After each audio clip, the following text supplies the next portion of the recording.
पिछले कुछ सालों से हमारे देश में ये प्रवृत्ति चल रही है कि ये बताया जाए कि ये चीज हिंदुस्तानी नहीं है, ये अभारतीय है, इसकी भारत में कोई जगह नहीं है। इन लोगों की भारत में जगह नहीं है, इन खानों की भारत में जगह नहीं है, इन कपड़ों की भारत में जगह नहीं है, और हमको अपनी प्राचीन सभ्यता की तरफ, जो गोल्डन पीरियड था हिंदुस्तान के पास्ट का, उसमें लौटना चाहिए। तो ये बिना विवेचना किए अनक्रिटिकली पास्ट के बारे में एक इमेज क्रिएट की जा रही है, और मेरी कोशिश ये है कि इस खाने और कपड़े के जरिए कुछ उन चीजों पर भी नजर डाली जाए। तो पहले हम कपड़े से बातचीत शुरू करते हैं और फिर खाने पर आएंगे। तो मैं एक जनरल स्टेटमेंट देने वाला हूं, और मेरी नजर में दो ही जनरलाइजेशन सही हैं। एक तो ये कि सारे जनरलाइजेशन गलत होते हैं। This is the only generalisation which is valid, that all generalisations are wrong, with the exception of the second generalization that I am making। सारे सिले हुए कपड़े हिंदुस्तान में बाहर से आए हैं। कपड़े सीना हमको नहीं आता था, और इसके बावजूद कि दुनिया में कपास की खेती करने वाले देशों में सबसे पहला हिंदुस्तान था। इंडस वैली सिविलाइजेशन के वक्त से हम कॉटन का कल्टीवेशन कर रहे हैं, लेकिन हमारे पास हमें कपड़े सीने की कला नहीं आती थी। ये अजीब बात है, पर जरा सोचिए, जब हम बुन के कपड़ा उतारते हैं खड्डी में से, तो वो एक लेंथ होती है, लंबा सा एक,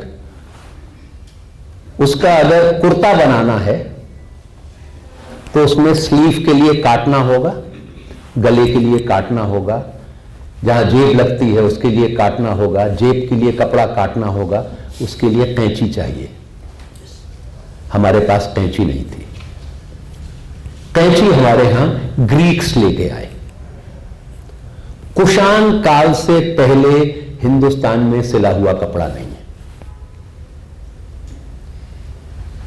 जितने कपड़े हम सब ने पहने हुए हैं सब विदेशी हैं, कोई भी भारतीय कपड़ा नहीं है। भारतीय कपड़ा सिला हुआ नहीं होता।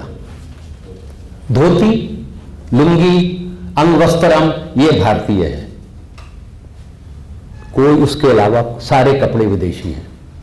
शलवार अफगानिस्तान से आई, कुर्ता टर्की से आया, कमीज टर्की से आई, ट्राउजर्स कहां से आई आपको पता है, शर्ट कहां से आई, कोट कहां से आया, जैकेट कहां से आई, जीन कहां से आई। जीन का कपड़ा हिंदुस्तानी है, वो यहां से गया, उससे जीन ट्राउजर्स बन के हिंदुस्तान आई। आज भी यही होता है। अरविंद मिल्स की 8 फैक्ट्रियां हैं, उनमें से 6 सिर्फ जीन तैयार करती हैं, जो सारी की सारी एक्सपोर्ट होती है, और वहां से लीवाइस की जीन बन के हिंदुस्तान लौटती है। तो सिले हुए सारे कपड़े बाहर के हैं। और जिसको हम प्राचीन परंपरा कहते हैं, उसमें आप जरा देखिए, ब्लाउज, हिंदुस्तान की किसी भाषा में ब्लाउज के लिए शब्द ही नहीं है। तमिल, मलयालम, उड़िया, बंगला, जो भी भाषा आप ले लीजिए, ब्लाउज ब्लाउज है। ब्लाउज हिंदुस्तान में अंग्रेजों के साथ आया। एक समय था जब ब्रह्मो समाज ने एजिटेशन शुरू किया ब्लाउज पहनने के लिए। बंगाल के ब्राह्मण्स की एसोसिएशन ने सम्मेलन करके इसका विरोध किया था, और उन्होंने कहा यह हमारी प्राचीन संस्कृति के ऊपर हमला है। ब्रह्मो समाज वाले कह रहे थे कि औरतें क्यों, why aren't they allowed to cover their torso, और ब्राह्मणों ने कहा यह हमारी सभ्यता के खिलाफ है। पेटीकोट के लिए किसी भाषा में शब्द नहीं है, हिंदुस्तान की किसी भाषा में शब्द नहीं है। पेटीकोट और ब्लाउज से पहले हमारे देश की महिलाएं सिर्फ धोती लपेटती थी, उसी से अपना टॉर्सो कवर करती थी। And if you don't believe me, and I don't have to tell you, Maharashtra यहां पे उड़ीसा में अब भी बहुत सारे ट्राइबल एरियाज हैं, वहां पे औरतें आज भी सिर्फ धोती पहनती हैं, पेटीकोट नहीं, ब्लाउज नहीं। ये हमारी औरतों के लिए लिबास था। स्वाधीनता संग्राम के दौरान केरला में एक रैशनलिस्ट थे, उनके बारे में मुझे प्रोफेसर के.एन. पनिक्कर ने बताया। वो रैशनलिस्ट थे, फ्रीडम फाइटर थे। उन्होंने अपनी वाइफ के लिए एक ब्लाउज खरीदा था और अपनी वाइफ को पहनने के लिए दिया था। वो एजिटेशन में गिरफ्तार हो गए, जेल में थे। उनकी वाइफ ने उन्हें खत लिखा। वो आर्काइव्स में, प्रोफेसर के.एन. पनिक्कर ने, वो आर्काइव्स, केरला के आर्काइव्स में उनको वो खत मिला, तो उन्होंने मुझे इसके बारे में बताया। वाइफ ने हस्बैंड को खत लिखा है। उस खत में वो लिखती हैं, शरीर के ऊपरी हिस्से के लिए जो कपड़ा तुम मेरे लिए लाए थे, तो she doesn't have a word for it, वो तुम्हारी मां मुझे पहनने नहीं देती। जब मैं घर का काम करके नहा धो के उसे पहनती हूं तो तुम्हारी मां कहती है, हिंदी में मैं इसको ट्रांसलेट नहीं कर सकता, तो I tell you what K N. Panikkar told me, where are you going all dressed up you slut, इतनी बन सवर के कहां जा रही है तू? And you know what slut means. तो इसलिए मैंने उसको ट्रंक में रख दिया है, जब तुम जेल से छूट के आओगे तो तुम्हारे लिए पहनूंगी। केरला में अपर कास्ट नंबूदरीज, उन्होंने कानून पास किया था कि लो कास्ट की औरतें ब्लाउज नहीं पहन सकती। वहां पे एक्चुअली एक ब्रेस्ट टैक्स था। अगर कोई औरत जो लो कास्ट की थी वो ब्लाउज पहनना चाहती थी, उसे एक टैक्स देना पड़ता था। ये सब कुछ जिसको हम प्राचीन सभ्यता का हिस्सा बता रहे हैं, ये पिछले 100 साल में हुआ है। As far as our clothes are concerned, जो हम कपड़े पहनते हैं। अब यहां हम सब लोग ट्राउजर्स पहने हैं, शर्ट्स पहने हैं, स्कार्फ पहने हैं, जैकेट पहने हैं। अंग्रेजों से आने से पहले ये कपड़े हिंदुस्तान में थे ही नहीं। ये इतने रिसेंटली चेंज होता है। जिसको हम प्राचीन सभ्यता कहते हैं, वो रोज कंस्ट्रक्ट हो रही है। अगर सभ्यता 5000 साल से नहीं बदली है तो उसे मरे हुए 5000 साल हो गए। सभ्यता लगातार विकसित होती है, लगातार परिवर्तित होती है, वो स्टैटिक नहीं है, स्टैटिक रह ही नहीं सकती, क्योंकि जो चीज स्टैटिक है वो खत्म हो चुकी है, जिसमें कोई बदलाव नहीं आ रहा। जैसे वो थे ये जो लार्ज लिजर्ड्स जो सब खत्म हो गई, डायनासोर्स, वो तेजी से नहीं बदले इसलिए खत्म हो गए। जो कुछ जीवित है उसमें परिवर्तन होना जरूरी है। तो यही मामला हमारे खाने का है। खाने के बारे में जो कुछ हम आज खा रहे हैं उस पर जरा गौर कीजिए। यहां मैं असल में उड़ीसा में दूसरी बारी आ रहा हूं, तो मुझे यहां के बारे में जानकारी भी मेरी सीमित है। हमारा देश इतना व्यापक है। पर अमरूद आप लोग खाते होंगे, अमरूद की खेती भी उड़ीसा में होती होगी, पर अमरूद हिंदुस्तानी नहीं है, वो दक्षिणी अमेरिका से आया। 400 450 साल पहले पुर्तगाली लेके आए। मैं जहां से आता हूं वो मुगलों की राजधानी थी, और आजकल सारे हिंदुस्तान में और हिंदुस्तान के बाहर भी मुगलिया फूड के रेस्टोरेंट्स खुल रहे हैं। और यहां भी मेरा ख्याल है वो बिरयानी बाई किलो, मैंने सुना है यहां भी मिलती है, और ये बताया जाता है कि ये मुगल रेसिपी है, उसमें मिर्चें बहुत होती हैं। किसी भी मुगल ने मिर्च नहीं खाई थी। हिंदुस्तान में मिर्च पुर्तगाली लेके आए थे, और पुर्तगाली भी उसे खाते नहीं थे। वो अपने घर के चारों तरफ उसकी फेंस लगाते थे। अगर आपको यकीन नहीं है तो जब आप घर लौटें तो गूगल पे types of chillies images search कीजिएगा। कई 100 तरह की चिलीज होती हैं। 15-15 चिलीज ऐसे निकलती हैं जैसे एक फूल होता है और उनका रंग ऑरेंज होता है। कुछ ऐसे उगती हैं, कुछ नीचे उगती हैं, कुछ सफेद होती हैं, पकने के बाद वाइट हो जाती हैं, कुछ रेड होती हैं, कुछ ब्लैक हो जाती हैं, कुछ क्रिम्सन होती हैं, कुछ मूव होती हैं। They come in large number of colours. और इस कलरफुल फ्रूट के लिए पुर्तगालियों ने बोया करते थे, और पुर्तगाली रहते थे वेस्ट कोस्ट के ऊपर। अकबर के वक्त से उन्होंने वहां पे अपने 1-2 बंदरगाह बनाए थे, पोर्ट्स बनाए थे, और वहां वो व्यापार किया करते थे। उनके घरों में घाटी लोगों की औरतें काम करती थी, खाना पकाने का, झाड़ू करने का, ये सब कुछ करने का। किसी घाटी औरत ने वो एक रंगीन फल तोड़ा और खाया। क्या हुआ होगा? जबान जल गई होगी उसकी, पर उसको ये जलन का मजा अच्छा लगा। घाटी औरतों के जरिए ये मराठों के घर पहुंची, और जब मराठों ने दिल्ली पर कब्जा किया 18वीं सेंचुरी के बीच में, तब मिर्च दिल्ली पहुंची।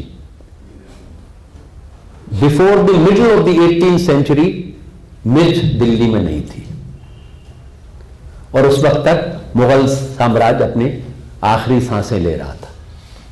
100 साल में तो खत्म हो गया 1857 में।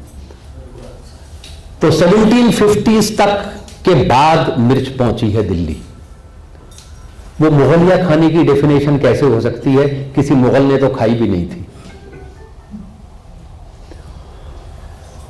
गुजरात में बहुत बड़े कार्नेज हुआ था।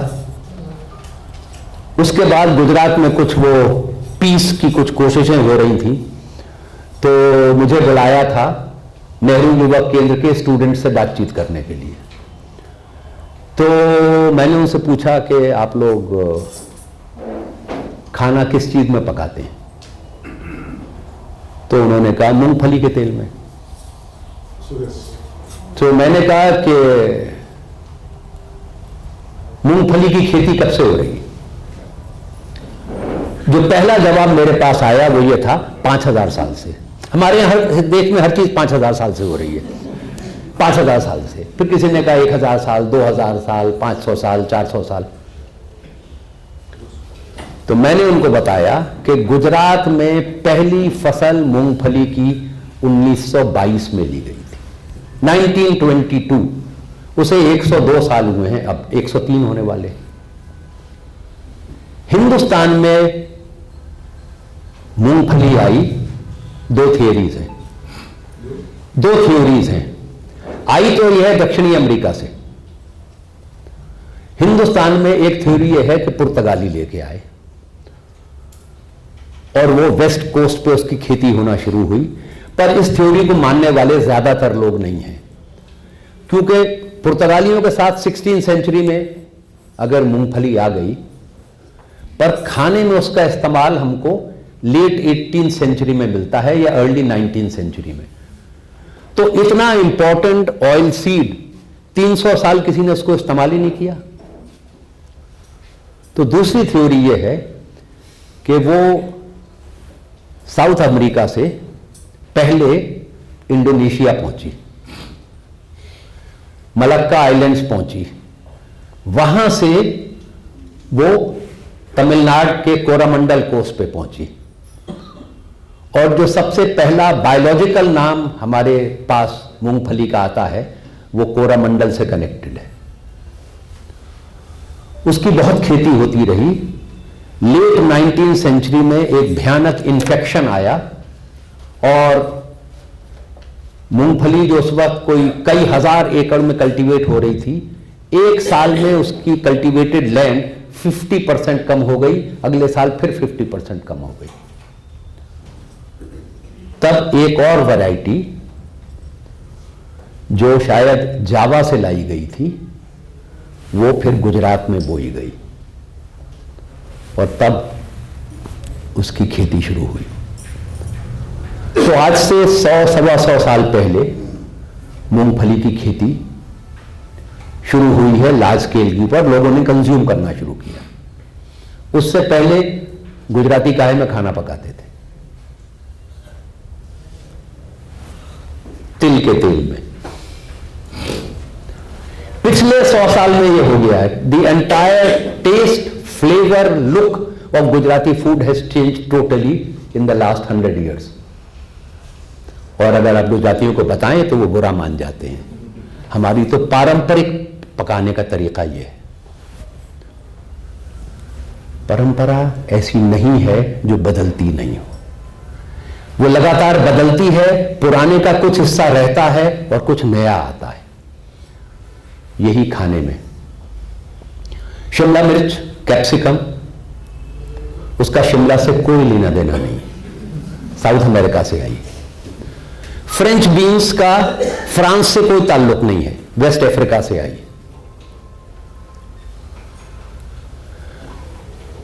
Whole lot of fruits, apple, सेब, नाशपाती, आलू बुखारा, प्लम्स, एप्रिकॉट, खुबानी, अनार, ये पांचों सेंट्रल एशिया से आए हैं और बाबर उन्हें हिंदुस्तान लेके आया था। They didn't survive. उसके बाद फिर अकबर के समय में, हुमायूं के समय में वो आते रहे और फाइनली जब मुगलों ने कश्मीर पर कब्जा कर लिया तो उनको वैसा ही मौसम मिला जैसा फरगना में होता है जहां से बाबर आया था।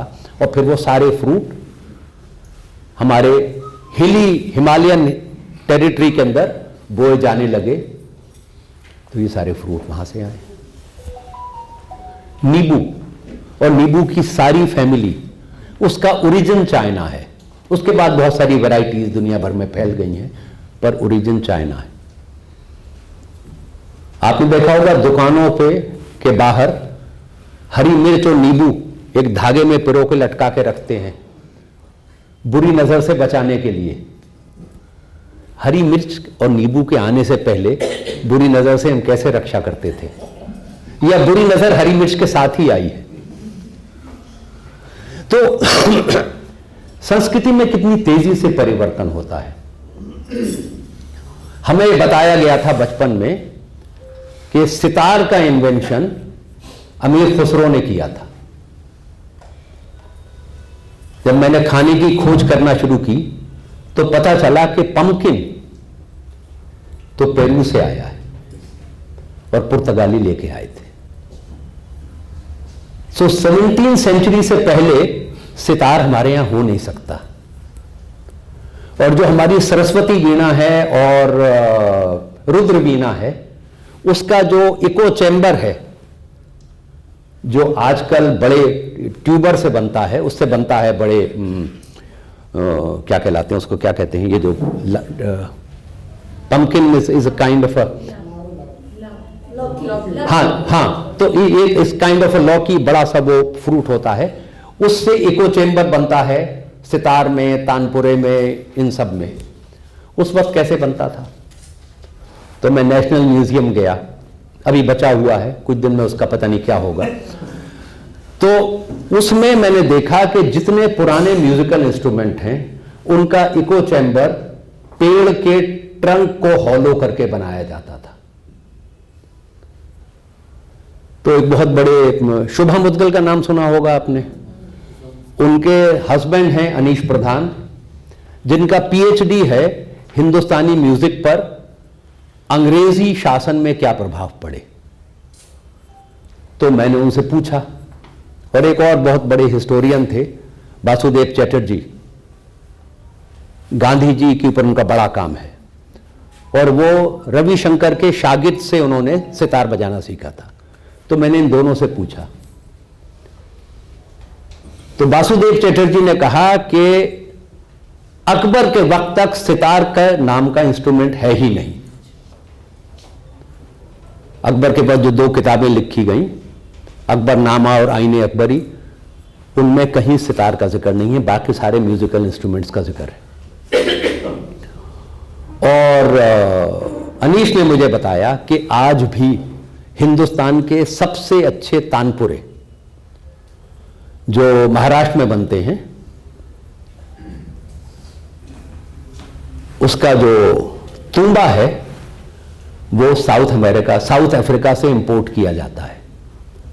हमारे यहां जो कद्दू है, कुमड़ा है, वो जब सूख जाता है तो उसका जो आउटर शेल है उसमें बहुत छोटे छोटे होल्स होते हैं, तो जब आप स्ट्रिंग चलाते हैं उसकी जो इको है वो उसमें रेजोनेट नहीं करती, उन सुराखों में से एस्केप कर जाती है। It is not a good echo chamber.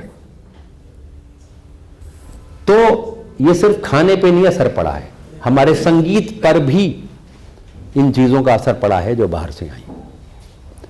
हमें बताया जाता है कि हिंदुस्तान में ये सारे जो स्पाइसेस हैं, ये Hindustan is the centre of all the spices. ये सच नहीं है। लौंग का पहला पेड़ ईस्ट इंडिया कंपनी ने मलाबार हिल्स में 1890s में प्लांट किया था, उससे पास हमारे पास लौंग नहीं थी। लौंग आई है स्पाइस आइलैंड से, इंडोनेशिया के पास से। दारचीनी वहीं से आई है, तेज पत्ता वहीं से आया है, स्टार एनीस वहीं से आई है। हमारे पास 2 चीजें थी, काली मिर्च और छोटी इलायची। We were actually colonized because of black pepper.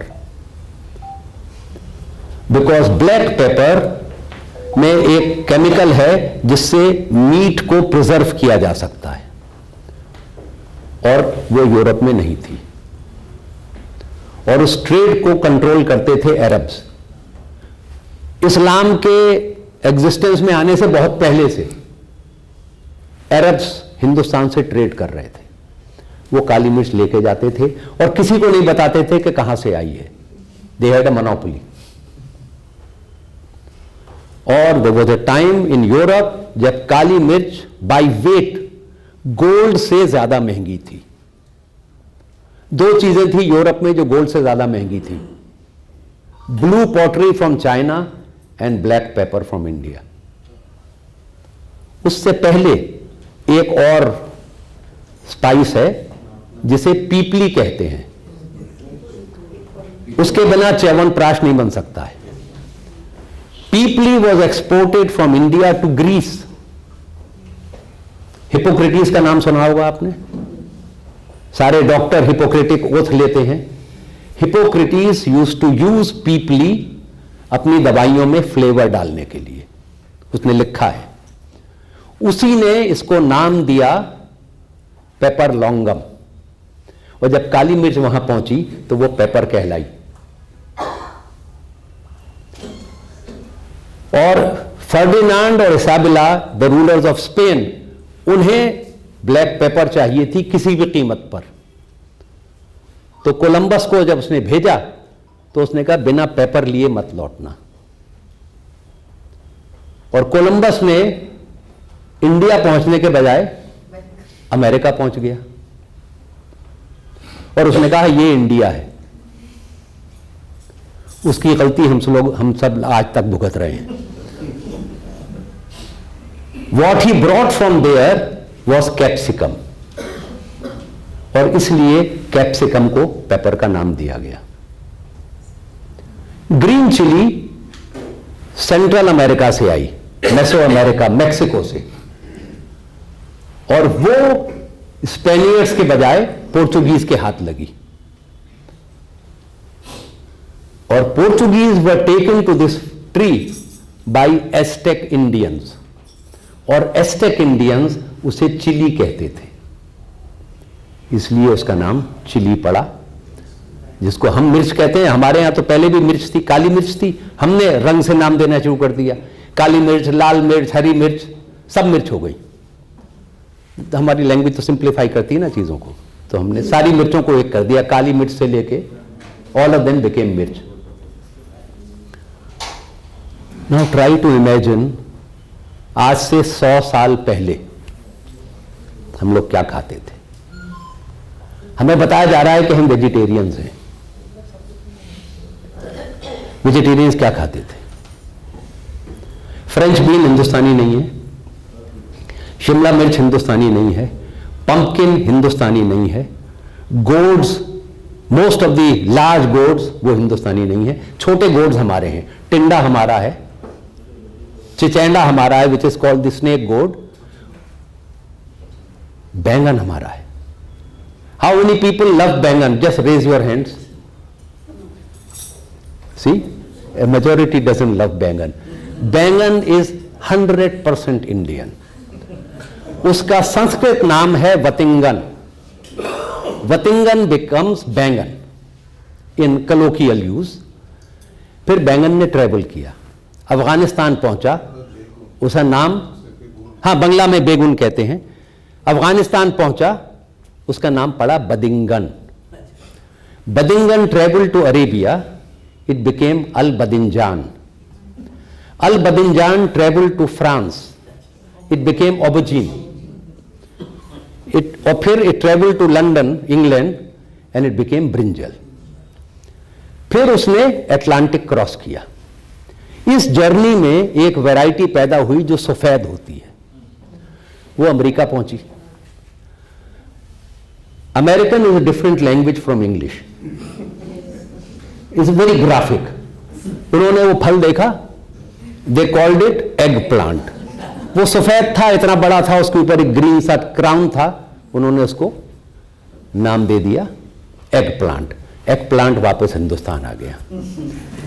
जैनी लोग नहीं खाते सफेद बैंगन को, because it looks like an egg. अब लेकिन हिंदुस्तान में 500 varieties of brinjal are cultivated. 500 varieties. Heavy rainfall, low rainfall, medium rainfall, no rainfall. Rocky terrain, well irrigated terrain, loamy soil, sandy loam, हर जमीन में बैंगन उगता है। 500 varieties. मैंने अरुणाचल में एक बैंगन देखा है, इस साइज का होता है और फुल्ली राइप होने के बाद बिल्कुल श्रिवल्ड अप हो जाता है, लुक्स लाइक अ चिली। तो मैंने पूछा, मैं समझा लाल लाल, उसका रंग भी लाल था, कि ये मिर्च होगी।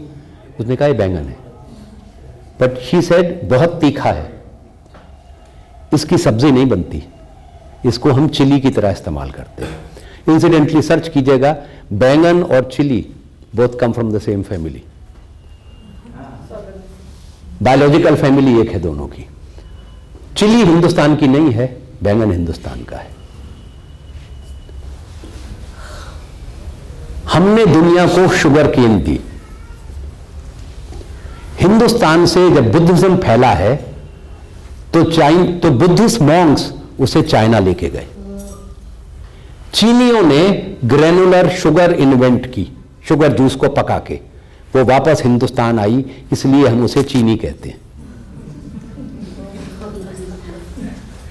Arab traders took sugar cane from India and introduced it to the Egyptians. Nile के दोनों बैंक्स के ऊपर गन्ने की खेती शुरू हुई। इजिप्शियंस ने fully saturated sugar cane juice तैयार किया और वो अर्दनवेयर जार बना के उसमें धागा लटका के उसमें डाल देते थे और महीनों रखा रहता था और धीरे धीरे धीरे धीरे वो क्रिस्टलाइज हो जाता था। फिर वो जार को तोड़ के वो कैंडल निकालते थे, उसे रब करते थे, क्रिस्टल्स अलग हो जाते थे। वो उसे खाने के बाद माउथ फ्रेशनर की तरह इस्तेमाल करते थे। फिर वो हिंदुस्तान आया, हम उसे मिश्री कहते हैं क्योंकि वो मिश्र से आई है। तो ग्लोबलाइजेशन आज शुरू नहीं हुआ है, ये हजारों साल से हो रहा है। और ये सब जो है ये लगातार हमने लोगों से लिया है, हमने लोगों को दिया है। ऐसे ही संस्कृतियां बनती हैं, ऐसे ही कल्चर बनते हैं। शुद्ध भारतीय कुछ नहीं होता, कुछ भी शुद्ध भारतीय नहीं। अभी जो डीएनए की स्टडीज हो रही है उसे पता चला है कि आज से 70,000 साल पहले अफ्रीका से होमो सेपियंस की मूवमेंट शुरू हुई। 60,000 साल पहले वो दक्कन में पहुंच गए थे, 60,000 साल पहले वो ऑस्ट्रेलिया में पहुंच गए थे, 60,000 साल पहले वो न्यूजीलैंड में थे। अफ्रीका से यहां तक पहुंचने में उन्हें 10,000 साल लगे थे, क्योंकि इकट्ठी एक साथ मूवमेंट नहीं होती। चला, एक फैमिली चली, उनमें एक बूढ़ा बाप था मेरे जैसा, कहने लगा मुझसे नहीं चला जा रहा, मैं नहीं जा रहा। वो बैठ गया, उसके साथ उसकी वाइफ बैठ गई, एक बेटा रुक गया, कुछ आगे चले गए। एक दिन चल के उनको बहुत अच्छी जगह मिल गई, फिर वो लौट के आए, फिर बूढ़े को ले गए। फिट्स एंड स्टार्ट्स में मूवमेंट्स हुई। जब ओशन के किनारे पहुंचे होंगे तो किसी टूटे हुए पेड़ के ऊपर बैठ के एक एक आदमी ने अगले टापू तक गए होंगे। This was happening 60,000 years ago. Ocean का लेवल बहुत कम था, लास्ट आइस एज अभी खत्म हुई थी, तो इट हैज बीन एस्टिमेटेड कि ओशन का लेवल, आज का जो मीन सी लेवल है, उससे 300-400 फुट नीचे था।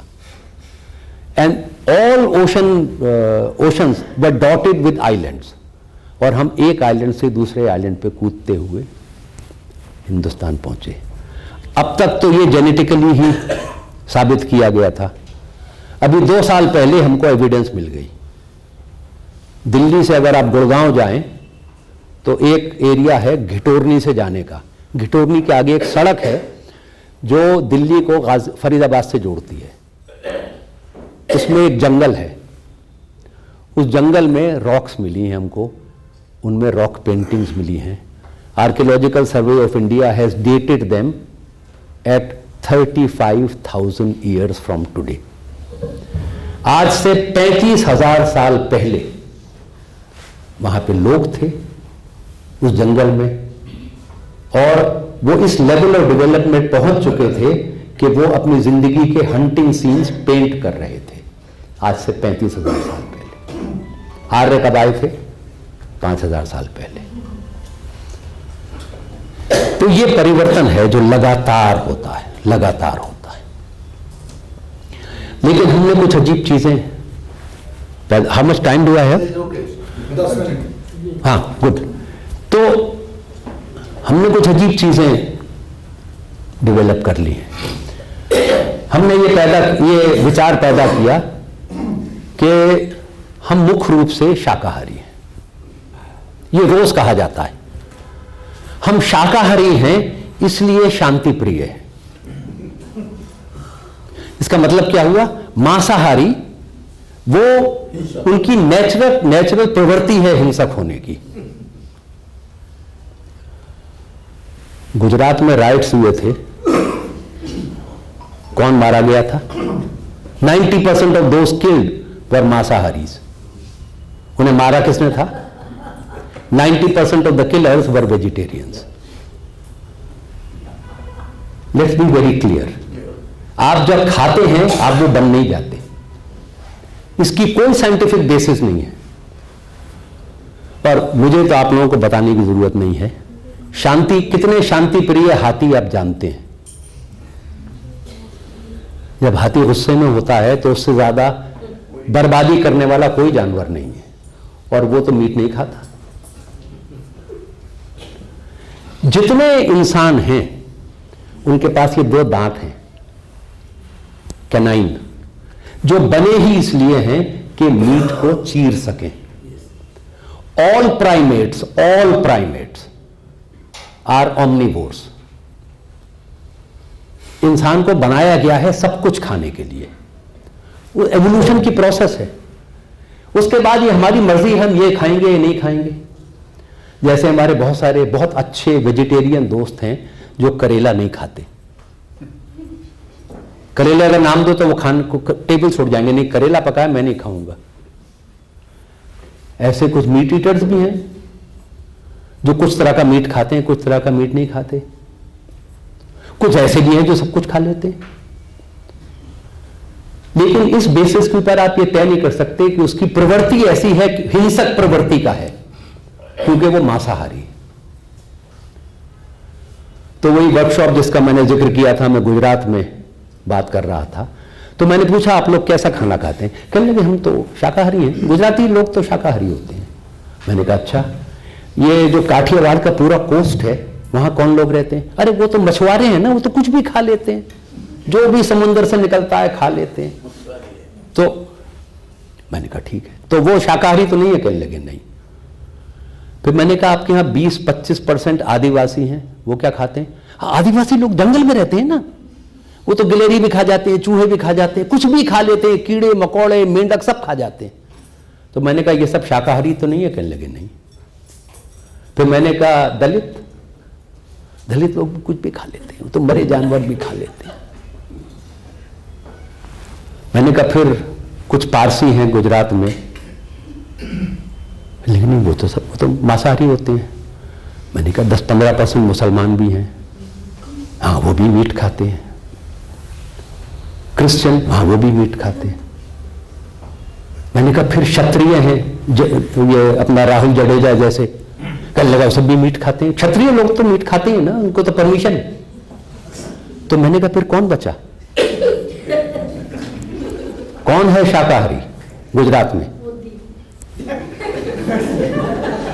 Eight best 12-15% of the Gujarati population are vegetarians. Jains, Brahmins and the trading community, उसमें कुछ लोग, हालांकि उनमें से बहुत सारों को मैं जानता हूं जो मेरे घर आके खाना खाते हैं। तो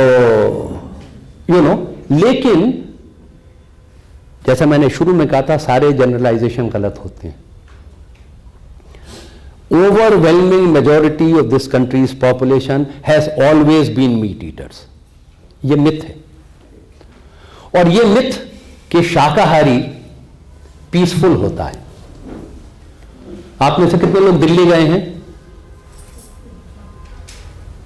लाल किला आपने देखा होगा, अंदर से नहीं तो बाहर से देखा होगा। उसके बाहर एक जैन मंदिर है, दिगंबर जैन लाल मंदिर। आपको पता है कितना पुराना मंदिर है? शाहजहां के टाइम से है वो। उसमें परिवर्तन रोज होते रहते हैं, लेकिन वो उसकी फाउंडेशन शाहजहां के वक्त में पड़ी थी। किसने बनाया था? शाहजहां की फौज के जैनी सिपाहियों का मंदिर है। शाहजहां की फौज के जैनी सिपाही। अगर जैनी इतने ही शांति प्रिय हैं तो फौज में क्यों भर्ती होते हैं? हमारी फौज में आज भी 2 जैनी ब्रिगेडियर हैं, चेक कर लीजिएगा। क्यों? हमारे देश में जैन राजा थे,